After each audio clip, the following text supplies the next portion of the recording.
বুধবার গোপালগঞ্জে এনসিপির জুলাই পদযাত্রাকে কেন্দ্র করে সংঘর্ষ, ভাঙচুর, অগ্নিসংযোগ ও ককটেল বিস্ফোরণের মতো সহিংসতার ঘটনা ঘটে। এ সময় আইনশৃঙ্খলা বাহিনীর সঙ্গে সংঘর্ষে একাধিক ব্যক্তি হতাহত হন।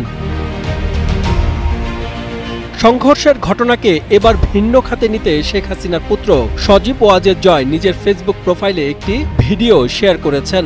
তার পোস্টে তিনি দাবি করেন সেটি গোপালগঞ্জের এবং ওই ব্যক্তি পুলিশের গুলিতে নিহত হয়েছেন। বসুন্ধরা টিস্যু অশুদ্ধতার বিরুদ্ধে এক বিন্দুও ছাড় নয়।